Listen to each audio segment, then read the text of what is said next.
تركك وقرنا من حماك جهزتم মাটির ঢিলাটা ওই ব্যক্তিকে বলা শুরু করলো, শোনা আমার মধ্যে কোনো গন্ধ নাই, তবে আমি একটা ফুলের গাছের নিচে আমি ছিলাম, ওই ফুলের পাপড়িগুলো আমার গায়ে পড়ছে, আমার উপরে পড়ছে, যে কারণে ওই পাপড়ির সুগন্ধিটা আমার গায়ে লেগেছে।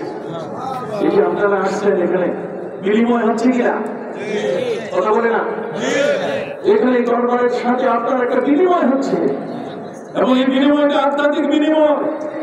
জিবরিল আমিন নবীকে বলেন ইকরা পড়েন, একটা দিবা আছে রেশমের কাপড়ে যা লেখা আছে আপনি পড়ুন। নবী বলছেন মানা বিকারি, সহিহ বুখারী পড়ে দেখেন, নবীজি বলছেন ফাআখাযানি সুম্মা গাত্তানি হাত্তা বালাগা মিনিল জুহদা বিল জুহদা, আমাকে জিবরাইল বুকে জড়ায় ধরলেন, এরপর এমন ঠাসা দিলেন আমার জীবন দায়ী হয়ে যাওয়ার পালা।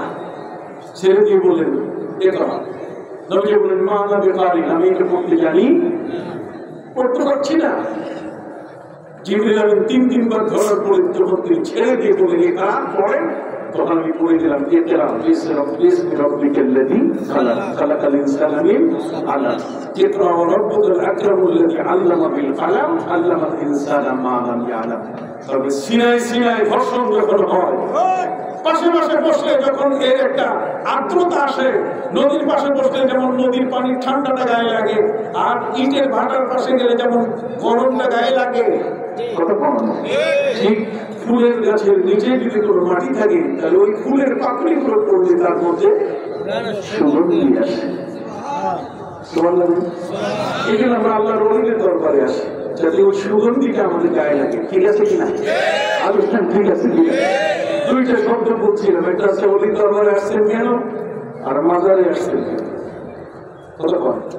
ওলির দরবারে আসলে কি হয় আর মাজারে আসলে কি হয়? মাজারে আসলে মাজার পূজারি হয় না। এই দুইটা জিনিস আজকে আপনাকে বুঝাবার চেষ্টা করছি। পাথরের ঢিল আসে বলছে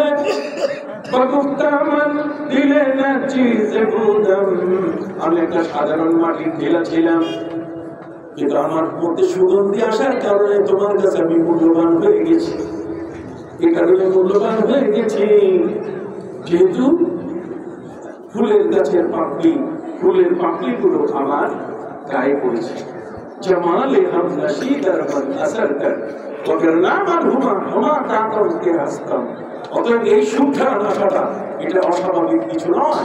ইমাম বুখারী রাহমাতুল্লাহ আলাইহির মতো ব্যক্তির দেহ মোবারক, তার লাশ যখন কবরে দেওয়া হলো, মাটির সাথে স্পর্শিত হওয়ার সাথে সাথে কবরের মাটিগুলো সুগন্ধিতে পরিণত হয়ে গেল। আপনি কি অস্বীকার করতে পারেন? সম্মানিত সুধী, সমরকান্দ বোখারায় অনাবৃষ্টি হয়েছিল, বৃষ্টি নাই। সমরকান্দের বোখারার মানুষ কত ভাবে চাচ্ছিল যে বৃষ্টি হোক, কিন্তু একজন বুজুর্গ দরবেশ ছিলেন আল্লাহর ওলি, তিনি গভর্নরকে পরামর্শ দিলেন, গভর্নর সাহেব 3 দিন বন্ধ ঘোষণা করেন আপনার এই গভর্নরের এরিয়া, শহরের সব মানুষগুলোকে নিয়ে ইমাম বুখারীর মাজারে যান। ইমাম বুখারীর মাজারে গিয়ে দোয়া করলে বৃষ্টি হবে।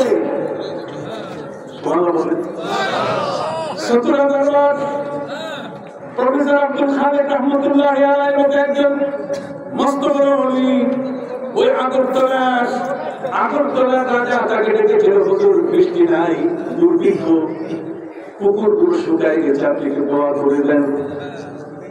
উনি বলছেন আমি দোয়া করলে হবে? হ্যাঁ হবে। পাইলা কই? আমি শুনেছি আপনার নবী জুমার দিনে সাহাবীরা জিজ্ঞাসা করেছিলেন হুজুর বৃষ্টি নাই, দোয়া করার সাথে সাথে বৃষ্টি এসেছে, আপনি একটু দোয়া করে দেন। উনি দোয়া করার সাথে সাথে বৃষ্টি শুরু হয়ে গেল।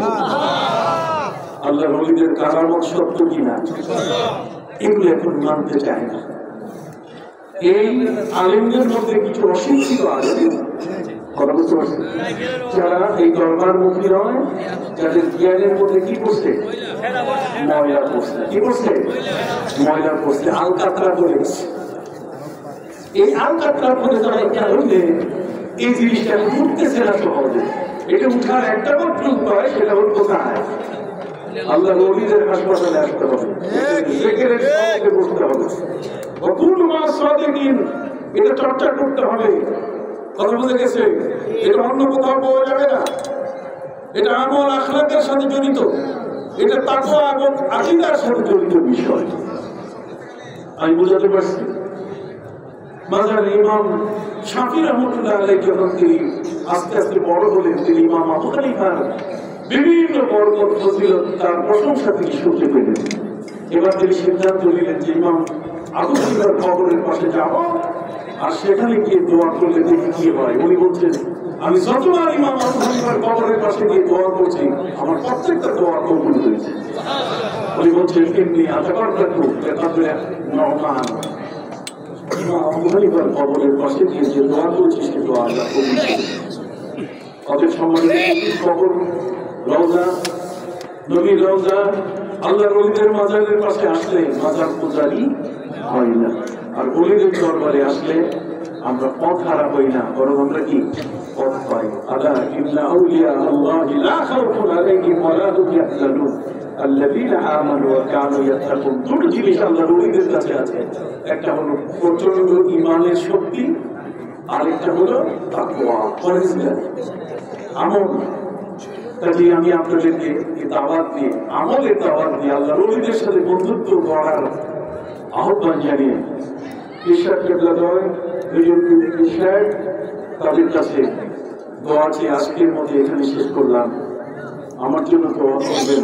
আমি নিজে অসুস্থ, আমার স্ত্রী অসুস্থ, আমার একটা মেয়ে খুব অসুস্থ।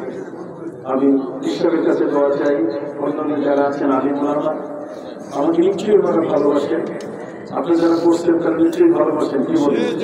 আমার আলোচনা শুনেন কিনা? বিভিন্ন ইউটিউবে বিভিন্ন টানে বাবা কথা বলে যাবো, যা হবে হবে। কথা বলে কি কথা বলে শহীদ নজরুল ইসলাম ফারুকী কথা বলে গেছে। হুসাইনি শাহাদাত তার কপালে নসিব হয়েছে। হুসাইনি শাহাদাত তার কপালে কি নসিব হয়েছে। সত্য কথা বলেই যাবো। সংশোধন যার হয় সেজন্য হয়, তার সাথে শত্রুতা নয়, বরং ভালোবাসা দিয়ে বলছি। ভাষা, কথা, চলা, উঠা বসা সবগুলি ঠিক হয়ে যাবে যদি আল্লাহর ওলিদের সাথে সম্পর্ক রাখা যায়। সবাই সুস্থ থাকেন, আমার জন্য দোয়া করবেন। আসসালামু আলাইকুম ওয়া রাহমাতুল্লাহি ওয়া বারাকাতুহু।